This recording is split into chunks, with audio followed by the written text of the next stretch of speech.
ಚೆನ್ನೈನ ಬಹುತೇಕ ಭಾಗದಲ್ಲಿ ಆಗಿರೋ ಪರಿಸ್ಥಿತಿ.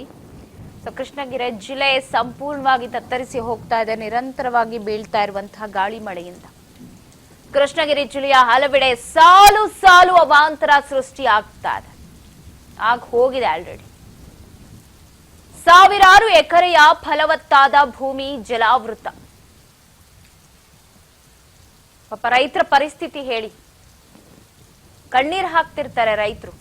ಸಾವಿರಾರು ಎಕರೆಯಲ್ಲಿ ಎಲ್ಲ ನೀರಿಗೆ ಹೋಮ ಅಂತಂದ್ರೆ ತುಂಬಾ ಕಷ್ಟಪಟ್ಟ ರೈತರಿಗೆ ತುಂಬಾನೇ ಹೊಡ್ತಾ. ಅದು ಸಾಲು ಸಾಲು ಅವಾಂತರ ಕೃಷ್ಣಗಿರಿಯಲ್ಲಿ ಮಳೆ ಎಫೆಕ್ಟ್ ಮಾಡ್ತಾ ಇದೆ. ಸಾವಿರಾರು ಎಕರೆಯ ಫಲವತ್ತಾದ ಭೂಮಿನೇ ಸಂಪೂರ್ಣವಾಗಿ ಜಲಾವೃತ ಆಗಿದೆ ಕೃಷ್ಣಗಿರಿಯಲ್ಲಿ ಫೆಂಗಲ್ ಚಂಡಮಾರುತಕ್ಕೆ.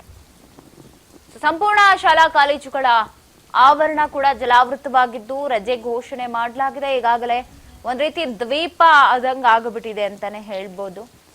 ಎಲ್ಲಿ ನೋಡಿದ್ರು ನೀರು ಅಷ್ಟರ ಮಟ್ಟಿಗೆ ಕೃಷ್ಣಗಿರಿ ಜಿಲ್ಲೆಯ ಹಲವೆಡೆ ಸಾಲು ಸಾಲು ಅವಾಂತರ ಸೃಷ್ಟಿಯಾಗಿದೆ.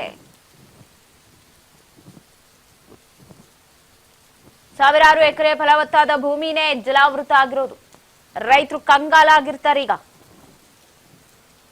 ಏನ್ ಹಿಂಗಾಗ್ಬಿಡ್ತಲ್ಲ, ಬೆಳೆದ ಬೆಳೆ ಫಸಲಿಗೆ ಬರೋ ಟೈಮಲ್ಲಿ ಹಿಂಗೆಲ್ಲ ಜಲಾವೃತ ಅಂದ್ರೆ ಅದು ಮತ್ ಹಾಕ್ಬೇಕು, ಮತ್ ಬರ್ಬೇಕು, ಆ ಟೈಮ್ ಕೂಡ ಬರ್ಬೇಕು, ಆಯಾ ಸೀಸನ್ಗೆ ಅದದೇ ಬೆಳಿಬೇಕು ಅಂತಿರತ್ತೆ. ಸೊ ನೋಡಿ, ಜಲಾಶಯಗಳು ಕೂಡ ತುಂಬ ಹರಿತಾ ಇದೆ. ನದಿಗಳು, ಹಳ್ಳ ಕೊಳ್ಳ ಎಲ್ಲ ಹೆಂಗ್ ಕೊಚ್ಕೊಂಡು ಹೋಗ್ತಾ ಇದೆ ಅಂತ ನೋಡಿ ಭಯ ಆಗುತ್ತೆ ಒಂದು ಕ್ಷಣ ಇದನ್ನ ನೋಡಿದಾಗ. ಶಾಲಾ ಕಾಲೇಜುಗಳಿಗೆ ರಜೆ ಕೊಟ್ಟಿದ್ದಾರೆ, ಆವರಣ ಎಲ್ಲ ಫುಲ್ ಕಂಪ್ಲೀಟ್ ಆಗಿ ನೀರ್ಮಯ ಆಗಿ ಹೋಗಿದೆ. ವಾಹನಗಳೆಲ್ಲ ಅಲ್ಲಿ ಕೊಚ್ಕೊಂಡು ಹೋಗ್ತಾ ಇದೆ, ಆ ತರ ಆಗಿದೆ. ಇನ್ನೂ ಸ್ವಲ್ಪ ಫೋರ್ಸ್ ಆಗಿ ಬಂದ್ರೆ ಖಂಡಿತ ಹೋಗುತ್ತೆ. ಒಂದೇನಾದ್ರೂ ಟಚ್ ಆಗಿ ಕೆಳಗ್ ಹೋಯ್ತು ಅಂದ್ರೆ ಅಲ್ಲಿ ಇದ್ದಿದ್ದು ಅಷ್ಟೂ ಗಾಡಿಗಳು ಕೆಳಗ್ ಹೋಗುತ್ತೆ.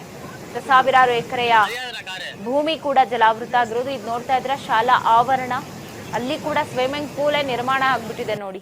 ಶಾಲಾ ಆವರಣ ಓಡಾಡಕ್ಕೂ ಕಷ್ಟ ಆಗ್ತಾ ಇದೆ. ವೆಹಿಕಲ್ಸ್ ಗಳಲ್ಲಿ ನಿಂತಲೇ ನೀರ್ ನಿಂತಿರೋದ್ರಿಂದಾಗಿ ಇದು ಉತ್ತಂಗರೈ ಕೃಷ್ಣಗಿರಿಯಲ್ಲಿ ಕಂಡು ಬಂದಿರುವಂತಹ ದೃಶ್ಯ ಇದು.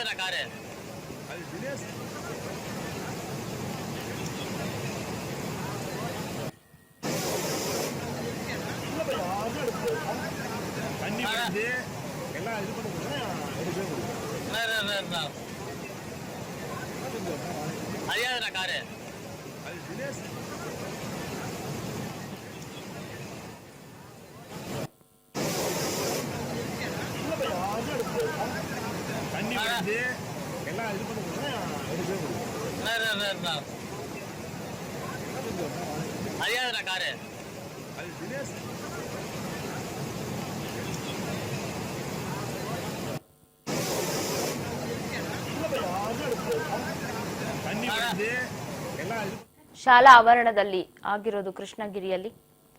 ಶಾಲಾ ಆವರಣ ಕಂಪ್ಲೀಟ್ ಆಗಿ ಜಲಾವೃತ ಆಗಿದೆ, ನೀರ್ಮಯ ಆಗಿದೆ. ಶಾಲಾ ಕಾಲೇಜುಗಳಿಗೆ ರಜೆಯನ್ನ ಘೋಷಣೆ ಕೂಡ ಮಾಡಲಾಗಿದೆ. ಇದು ತಮಿಳುನಾಡಿನ ಫೆಂಗಲ್ ಆರ್ಭಟ ಮಾಡ್ತಾ ಇರುವಂತಹ ಹತ್ತಾರು ಅವಾಂತರ. ಮತ್ತಷ್ಟು ಸುದ್ದಿ ಚಿಕ್ಕ ವಿರಾಮದ ಬಳಿಕ.